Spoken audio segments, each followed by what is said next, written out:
Hello विद्यार्थियों। Part number 1 का ये 8वां लेक्चर है और इस 8वें लेक्चर में कुछ बड़े प्रश्न आएंगे जो एग्ज़ाम के लिए काफ़ी अहम भी हैं। हम पहले पढ़ चुके हैं कि किसी भी क्रिस्टल रचना में दो टाइप के होल होते हैं, छिद्र होते हैं, एक टी छिद्र और एक ओ छिद्र। तो अगर देखते हैं कि इनका स्थान इनका एग्ज़ाम में लिख के आए कि स्फटिक में या क्रिस्टल में टी छिद्रों का और ओ छिद्रों का स्थान कहाँ पे आया होता है, तो देखते हैं अपने। तो आपको याद होगा कि एफसीसी और एससीपी में प्रति एकक कोश परमाणु कितने होते हैं, अपने गिने थे, याद करो, 8 × 1/8 और बाद में 6 × 1/2। तो मिला के कितना आंसर आया था? 4 आंसर आया था। तो एग्जाम में ऐसा इसमें आगे इस चीज़ के ऊपर से एक एमसीक्यू आता है, करेंगे अपने। तो पहले देखते हैं भाई, किसी भी क्रिस्टल में किसी भी रचना में टी छिद्र कहाँ पे आए होते हैं। मान चलो भाई कि रचना एफसीसी है, कोई एक मान लो कोई एक कोश है, उसके ऊपर बनाया गया है। मान लो एक बड़ा एक इकाई कोश है, इसके टोटल 8 भाग किए गए हैं। आपको दिख रहा होगा कि 8 भाग, 4 नीचे हैं और 4 भाग ऊपर है। अब इस पे 8 भाग करने के बाद जो एक भाग दिखा रहा हूँ मैं यहाँ पे लाल रंग का, इसमें जो गोले एक बोले एक छोड़ कर एक आए हुए हैं, उसे बोलेंगे अपने एक आंतरिक कोण है। तो एक कण है, फिर खाली एक कण है, फिर खाली है। तो वहाँ पे जो कण आए हुए हैं उनके मध्य में जो जगह बनेगी वहाँ को कहलाएगा टी विवर या टी छिद्र। तो इसकी क्या बोलेंगे, लिखना हो तो घन के 8 भाग किए जाएं तो प्रत्येक भाग में एकांतरिक कोनों पर रहे परमाणुओं के मध्य एक टी छिद्र आया होता है। अब यहाँ पे 8 भाग हैं, हर भाग में एक छिद्र आएगा, तो कुल कितने छिद्र हो गए? आएगा यहाँ पर आंसर आएगा 8। एग्जाम्पल पूछे एक नंबर में भाई, जो एससीपी एफसीसी है उसमें दोनों की तुलना करो, उसमें कितने परमाणु प्रति एकम कोश हैं और टी कितना है, क्या संबंध होगा? वो दुगने हैं, टी दुगने हैं। यहाँ 4 परमाणु होता है और यहाँ पर छिद्र कितने हैं? 8 आ रहे हैं। ठीक है, एग्जाम में पूछते हैं 1 नंबर में। अब आ जाओ कि ओ कहाँ पे आया होता है। तो ओ के देखते हैं अपने। ओ में ऐसा माना गया है कि कोई भी एक एफसीसी या एससीपी हो, ठीक है, तो वह ओ छिद्र है, वह धारों पर आया होता है। धार मतलब धार दिख रही है, 1 2 3 4 खड़ी, 4 ऊपर और 4 नीचे, उनके मध्य आया होता है। और एक ओ छिद्र या ओ रिक्तिका अंतः केंद्र में आई होती है, बीच में आई होती है। ठीक है, तो इसकी अपने थोड़ा अपने गणना करेंगे भाई। जो कोर है, जो धार है, इसकी वैल्यू कितनी होती है? इसकी वैल्यू होती है 1/4 प्रति इकाई कोश। तो यहाँ पर आ गया अपना आंसर भाई। ओ का गणना करेंगे अपने। ओ धार 12 होती है, तो वो 12 रिक्तिका होगी और उसकी वैल्यू कितनी एक कोश के लिए? 1/4। तो कितना आंसर आएगा? तो आंसर आएगा 3। ठीक है, 12 × 1/4 बराबर 3।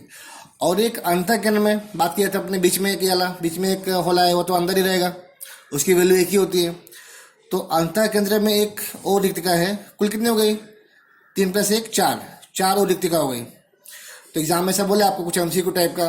चलो भाई बताओ कि एफसीसी एससीपी में प्रति एकक कोश परमाणु 4, ओ रिक्तिका कितनी? वो भी 4, पर टी कितनी रिक्तिका होगी? 8 होगी। अब एक नया टॉपिक आएगा, तो इसमें पूछते हैं एग्जाम में भाई, किसी भी एकक कोश में पैकिंग क्षमता या बोलते हैं इसको संकुलन क्षमता कितनी है? तो उसका एक फॉर्मूला है, उसकी व्याख्या बोल सकते हैं।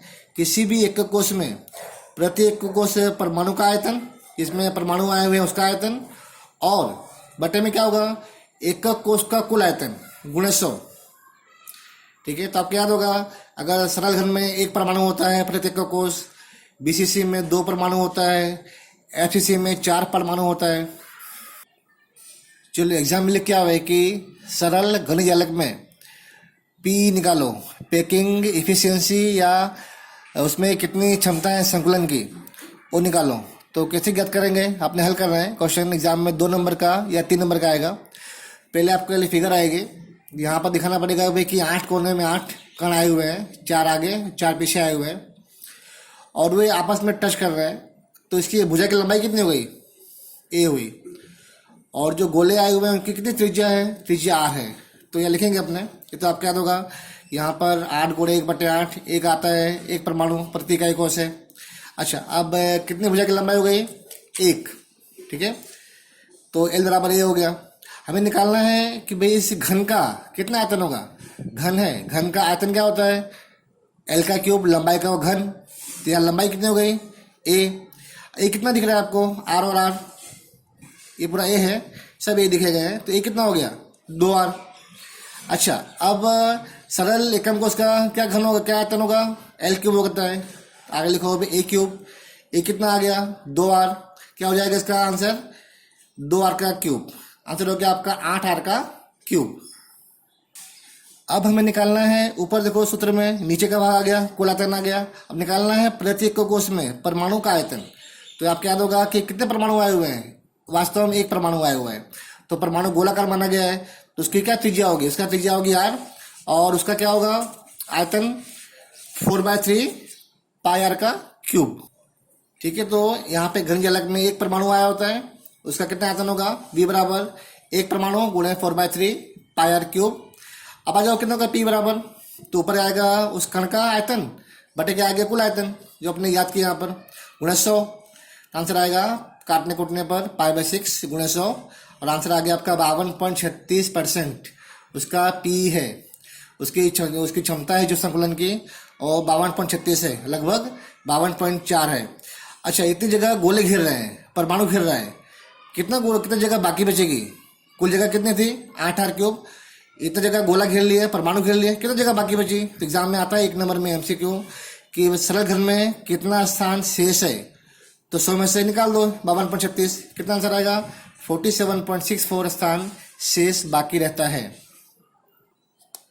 तो एग्जाम में पूछे, एग्जाम में कि इसका p निकालो और कितना बाकी बचता है, तो इसको वीडियो को फिर से रिपीट करो, फिर देखो। बहुत इजी क्वेश्चन है, आपको आकृति पर से नियम लगाना है, और ये लास्ट में आंसर अपने आप आ जाएगा। थोड़ा आगे बढ़ेंगे, क्वेश्चन नंबर नेक्स्ट। FCC में या फलक केंद्रित की इकाई कोश में, एकक कोश में p निकालो। ठीक है, तो देखते हैं अपने क्वेश्चन भी, काफ़ी अच्छा क्वेश्चन है एग्जाम के लिए। तो उसमें एक फिगर आपको दिखाई देगी होगी। तो क्या होता है FCC? मतलब होता है फलक केंद्रित, यानी 8 कोने में 8, ऐसा मानना है। और फलक, जैसे फलक में आया हुआ वैसे हर फलक में होगा। 6 फलक है, 6 फलक में ये कुल मिला के 8 कोने में प्लस 6 फलक, 14 परमाणु आए हुए हैं। अब गणना करते हैं कि भाई इसमें वास्तव में कितनी क्षमता होगी गोलों की जगह घेरने की। तो इसका हल करते हैं, आपको दिख रहा होगा इसमें त्रिभुज अपने वर्ग ABCD।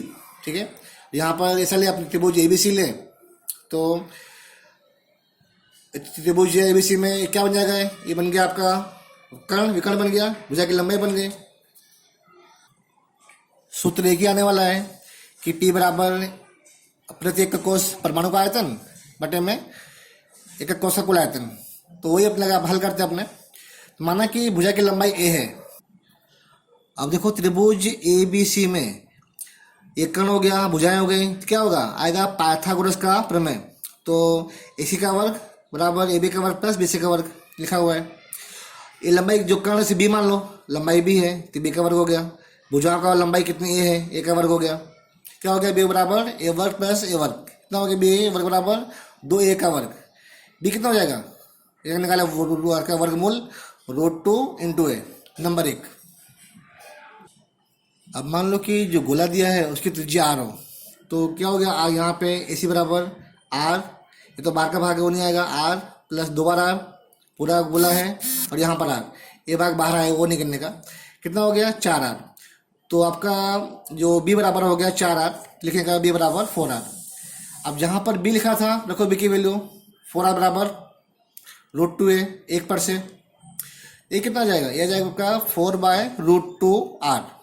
इसको हल कर लो, 2 × 2, और नीचे √2 है, इसे कट कर दो, क्या जाएगा? 2√2r। ये कितना हो गया? ये आपका आ गया 2√2r। अब जब भुजा की लंबाई मिल गई तो क्या होगा? उसका आयतन, उसका आयतन होगा एकक घन। तब लिखेंगे अपने एकक घन बराबर, तो 2√2r का पूरे का घन, ये आ गया आपका एकक कोश का आयतन आ गया। अब रहा परमाणु, कितने परमाणु होते हैं FCC में? प्रति एकम कोश 4 परमाणु होते हैं। ठीक है, तो जो 4 परमाणु होंगे तो किसका होता है? उसका आयतन होगा 4 परमाणु का, क्या बोलोगे? 4 × 4/3 पाई r क्यूब। ठीक है, अब क्या होता है, पी बराबर ऊपर आएगा कुल जितने कण होते हैं उनका आयतन बटे में कुल आयतन। तो आप क्या दोगे कि बीसीसी में एफसीसी में कितने कण होते हैं, टोटल 4 कण होते हैं। तो ऊपर हो गया 4 कणों का आयतन बटे में कुल आयतन गुणे 100। अपने हल करेंगे तो आपको याद कर लेना है इसको कि 74% जगह घिरती है किसे 4 गोलों से। और इस कोर्स में एफसीसी में कितना स्थान शेष रहेगा, गोले कितना घिर लिए 74%, कितना बाकी बचे घटाओ क्या आएगा 26%। तो एक काफ़ी अच्छा क्वेश्चन है, एग्जाम में 2 नंबर में या 3 नंबर में बहुत पूछते हैं। अब अपना नया प्रश्न आएगा कि बीसीसी में यानी बॉडी सेंटर्ड क्लोज पैक अर्थात हिंदी में अंतः केंद्रित एक कोर्स में कितना पी होगा, ठीक है। तो पी मतलब पैकिंग एफिशिएंसी। हल करेंगे अपने तो वही सेम नियम है, जितने गोले हों जितने परमाणु हों उनका ऊपर आयतन आएगा और नीचे क्या आएगा कुल आयतन उस एक कोष का गुणे 100। अपने हल करते हैं। तो ध्यान से फिगर देखो, यहाँ पर एक कोष दिया गया है, वहाँ पे 8 कोने में 8 कण आए हुए हैं जो आपको दिख रहे हैं, बड़े बड़े कण दिख रहे हैं, और एक कण मध्य में आया हुआ है, आपको दिख रहा होगा एक कण मध्य में आया हुआ है। क्या बन गया, ये बन गया आपका बीसीसी बॉडी सेंटर्ड या अंतः केंद्रित। अगर आपने पहले से बराबर वीडियो देखा है तो क्या होता है बीसीसी आपको पूरा ख्याल आएगा, और नहीं देखा पहले से तो पहले देखो कि इनका रचना कैसी होती है, उसके बाद में आपको ये पूरे ख्याल आएगा। अब आगे बढ़ते अपने, हमें निकालना है कि इसमें भुजा की लंबाई ए होती है, जानते हैं अपने ए होती है भुजा की लंबाई। अगर मुझे ए का मान मिल गया तो क्या हो जाएगा ए का घन आयतन आ गया। पहले निकालेंगे ए का मान निकालेंगे, सबसे जो मेन पॉइंट है। चलो अब देखो यहाँ पर त्रिभुज, इसमें भुजा की लंबाई है त्रिभुज ई एफ डी में, ठीक है ध्यान देना। यहाँ पर त्रिभुज ई एफ डी में जो आपका हरे रंग में मार्क किया हुआ है उसमें भुजा की लंबाई ये हो गया और बी हो गया कर्ण। क्या हो जाएगा बी का वर्ग बराबर ए का वर्ग प्लस ए का वर्ग, ठीक है। क्या हो गया बी का वर्ग बराबर आ गया 2a का वर्ग, सिंपल सी बात है नंबर 1। आगे बढ़ेंगे अपने। अब त्रिभुज देखो जो गुलाबी रंग में है त्रिभुज, ये पूरा आपका ए एफ डी में जो गुलाबी रंग में मार्क किया हुआ है वो पूरा त्रिभुज है। तो क्या बन जाएगा, ये बन गया आपका कर्ण, ये कहलाएगा विकर्ण या सी कहलाएगा। और जो भुजाएं कौन सी है, एक बी हो गई और ये बाजू ए कहलाएगा, इसको लो भुजा नंबर ए, क्योंकि ये जानते हैं अपने इसको ए मानते हैं, इससे भुजाएं ए है तो ये हो गया। क्या होगा इसका कर्ण का वर्ग बराबर बी का वर्ग प्लस ए का वर्ग इस त्रिभुज में, ये कर्ण है और ये भुजाएं हैं। अब आ जाओ, जो बी कितना आया था अपना आंसर, बी आया था 2a का वर्ग। तो जहां पर बी लिखा है वहां क्या आ जाएगा 1 पर से 2a का वर्ग, कितना हो गया सी वर्ग बराबर हो गया आपका 3a का वर्ग। इसलिए सी कितना आएगा √3a। अब सी क्या है जानते हैं अपने, सी क्या था बोलो, सी विकर्ण है, ये पूरे विकर्ण भाग गया सी। अब सी कितना होगा आपको देखो ध्यान से, सी कितना आ रहा है आपका 4r, इसका आधा भाग लेंगे, ये भाग 12 आया हुआ है, ये आधार फिर दोनों आ जाएंगे पूरा मेरा कर्ण अंदर है आधार, कितना हो गया 4r। सी कितना आएगा 4r। अब चलो उसका मान रखो, तो यहाँ पर सी कितना आया 4r आ गया और √3 है, ठीक है, और ए है √3 है, तो ए कितना हो जाएगा, इसको बटे में ले जाओ 4/√3 इंटू r, ठीक है। अब जानते हैं अपने जब भुजा की लंबाई मिल गई तो उसका क्या हुआ आयतन घन होता है, ए का घन भुजा की लंबाई का घन क्योंकि वर्ग होता है।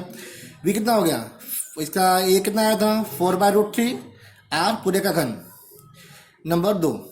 अब आपको याद होगा कि हमें निकालना है कि बीसीसी में प्रति एकक कोष कितने परमाणु होते हैं, 2 परमाणु होते हैं। याद करो 8 × 1/8 बराबर 1 और प्लस 1, और इसलिए 2 परमाणु हैं तो कितना घिरा गया आयतन होगा 2 × 4/3 πr³। तो पी कितना होगा ऊपर उसका गोले का आयतन यानी 2 परमाणु का आयतन बटे में कुल आयतन गुणे में 100, ठीक है। तो कितना आंसर आएगा हाँ पूरा हल करने पर आपका पी आएगा 68%, यानी उसकी पैकिंग एफिशिएंसी 68% है। और कितना स्थान शेष है होगा लगभग 100 में से घटा दो 68, 32% इतना स्थान है। इस टॉपिक में से भुजा की लंबाई कितनी है ए हर एक में अलग अलग आ रही है, घन का आयतन क्या है, ठीक है, कितने परमाणु आए हुए हैं प्रति एकक कोष उसका आयतन कितना है, सारे नंबर अलग से एमसीक्यू में आते हैं। और कितनी जगह घिरता है, कितना पी है, कितनी क्षमता है संकुलन की, सब अलग से एक नंबर में आता है। और कितना स्थान बाकी बचता है वो पूछते हैं। तो ये वीडियो बार बार देखो, इसमें से कोई ना कोई एक क्वेश्चन एग्जाम में आता ही है, 2 नंबर में या 3 नंबर में या MCQ में तो मिलेगा ही मिलेगा। इसलिए काफ़ी अच्छा वीडियो है, मतलब कि इसका अच्छा टॉपिक है। इसके बार बार अपने आप से इसको रिपीट करके लिखो तो आपके एग्ज़ाम में बहुत फ़ायदा मिलेगा।